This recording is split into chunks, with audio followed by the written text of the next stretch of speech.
En esta ocasión te voy a platicar un poco del que para mí es el papá de los pueblos mágicos, Tequila, y lo considero así porque una de las cosas que nos representan como país a nivel mundial es por el tequila. Así que comencemos por el principio. Este pueblo se encuentra a 30 minutos máximo de Guadalajara, saliendo por Avenida Vallarta hacia Tepic. Pronto encontrarás la opción de irte por la autopista. Mi recomendación es que no la tomes y te vayas por la libre, solo para poder disfrutar del paisaje agavero, la vendimia de artesanía sobre el camino y comer camote de cerro con chile y limón. Al fin que la diferencia en tiempo no es mucha. Llegando al pueblo, guardas tu auto en un estacionamiento y a caminar se ha dicho. Yo lo que hice fue llegar de inmediato al Museo de Tequila para empaparme de información que no tenía.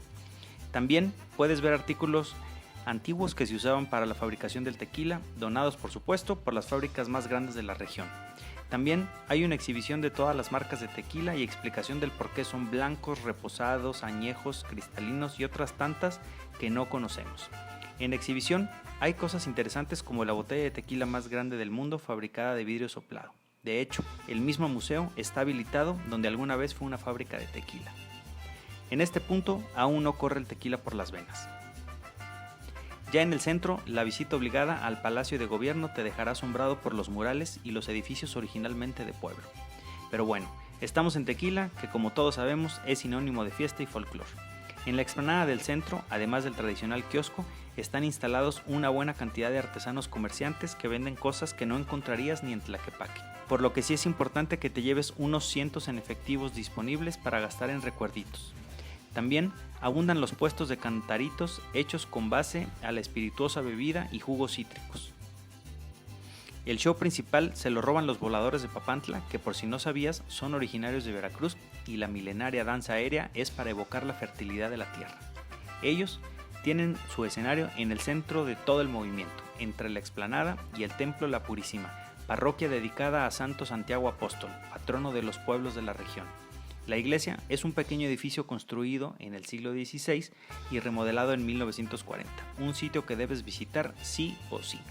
Si deseas casarte en el hermoso pueblo, te recomiendo vayas con mucho tiempo de antela y reserves tu fecha. Otra de las principales actividades turísticas es el tour para conocer el proceso de la elaboración del tequila. Casi todas las fábricas lo tienen y ahora sí que depende de tu presupuesto, es a donde deberás ir. En este punto ya entrarás al Festival de las Degustaciones y las explicaciones que si bien no son para aprenderse de memoria, sí complementan la caminata dentro de la fábrica. Por cierto, no necesitas el directorio de fábricas porque en todo el pueblo hay decenas de guías turísticos que te pueden ayudar a elegir tu mejor opción. Aquí no te mostraré el tour porque perdería mucho el sentido de tu visita.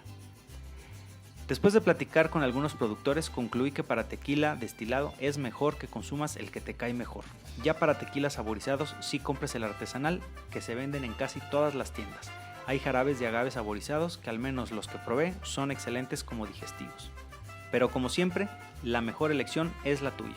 Por cierto, llevarte a casa una barrica personal grabada con tu nombre es muy buena idea y es un muy buen recuerdo que no solo sirve de adorno, sino también para almacenar tu tequila. Para comer solo encontré un sitio, se llama Los Portales, un edificio junto a la explanada principal del centro, una construcción de 3 pisos, comida muy X pero cumplidora.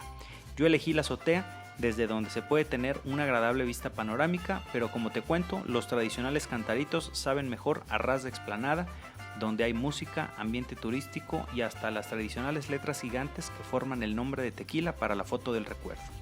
Por último y a pie de carretera, encontré un mirador desde donde se puede ver increíbles paisajes agaveros. Así que sí, Tequila es una visita obligada y te la recomiendo totalmente para tu próximo escape. Recuerda que tomar tequila es muy mexicano, pero más mexicano es tomarlo con responsabilidad. ¡Hasta la próxima!